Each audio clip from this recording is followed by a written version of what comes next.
Hey guys, welcome to today's episode. So we have a sunset here in Costa Rica, and as I look out on the beach, I'm starting to see a lot more tourists coming back, which is always a great sign. And today's topic, it's somewhat related. So when I started Strive, which is half really seminar company and half online platform, a big question I got from a lot of people was, why are you starting a seminar company in the middle of a pandemic? It doesn't seem like such a bright idea. Why don't you wait until the pandemic's over and tourism comes back and people can travel?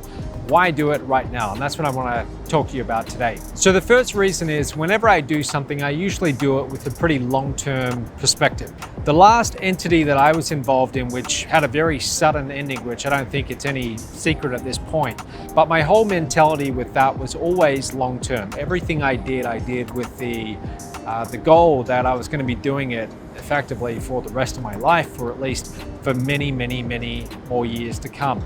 I never went into anything thinking that, oh, this is a 6-month time horizon or even 12 months. I was always thinking many years into the future.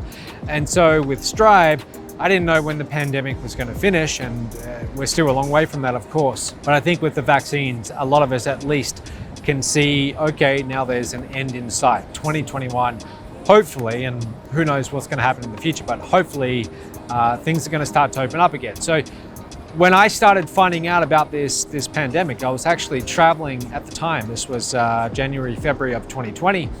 And I started to notice a lot of these people were wearing masks, and it was getting a lot more news coverage. As I got educated on what it was all about, I realized this is going to take a while. This is not going to go away overnight. However, it's going to take a long time to start building up Strive. I've got to film all these different courses. I've got to set up all the different systems, the different processes. So I knew it was going to take a long time anyway. And I thought, all right, let's say this pandemic takes a good year to get over.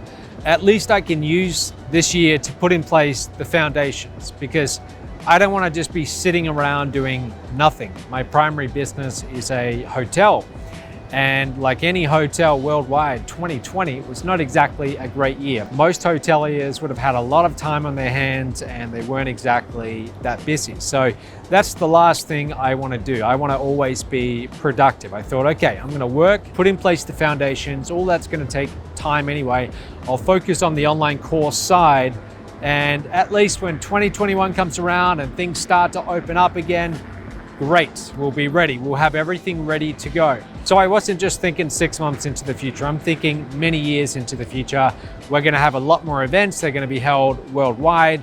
So that's the first part. I always think long term. The second reason is, even though the majority of the people around me were telling me, hold off, don't start a seminar company during this pandemic, wait. I've never really paid too much attention to what the majority of people tell me to do. In fact, if the majority of people are telling you not to do something, then often it's actually a good idea to do it.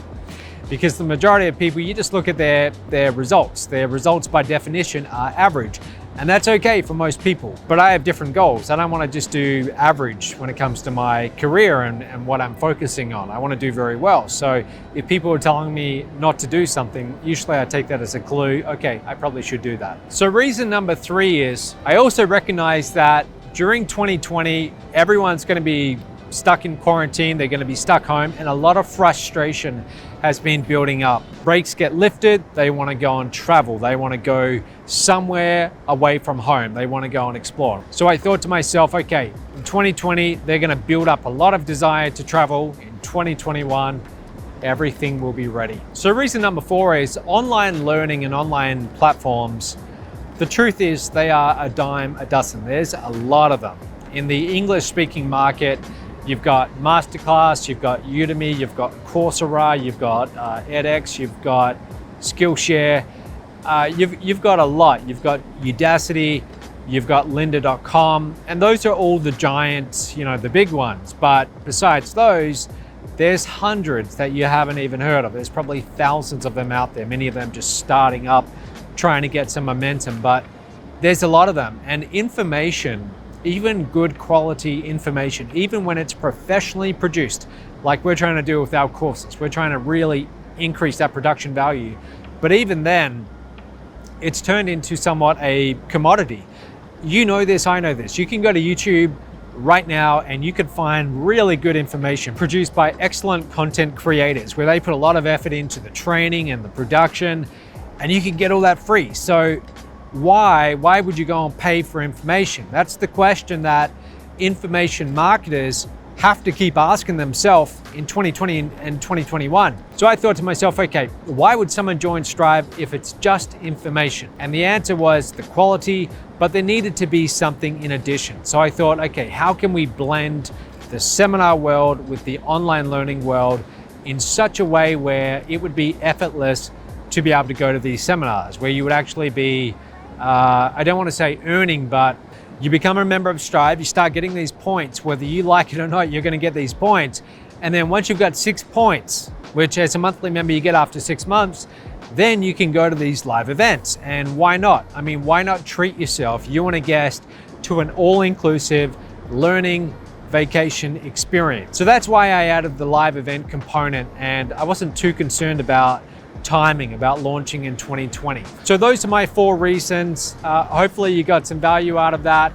And I'm just going to show you as I wrap this up, I'm going to turn the camera and show you what's going on behind the scenes. Have a look at this. So these are known as trikes. And when you come here to Costa Rica, these are some of the activities you can do. We're going to have this as an available activity. All right, that's it for me, guys. See you tomorrow.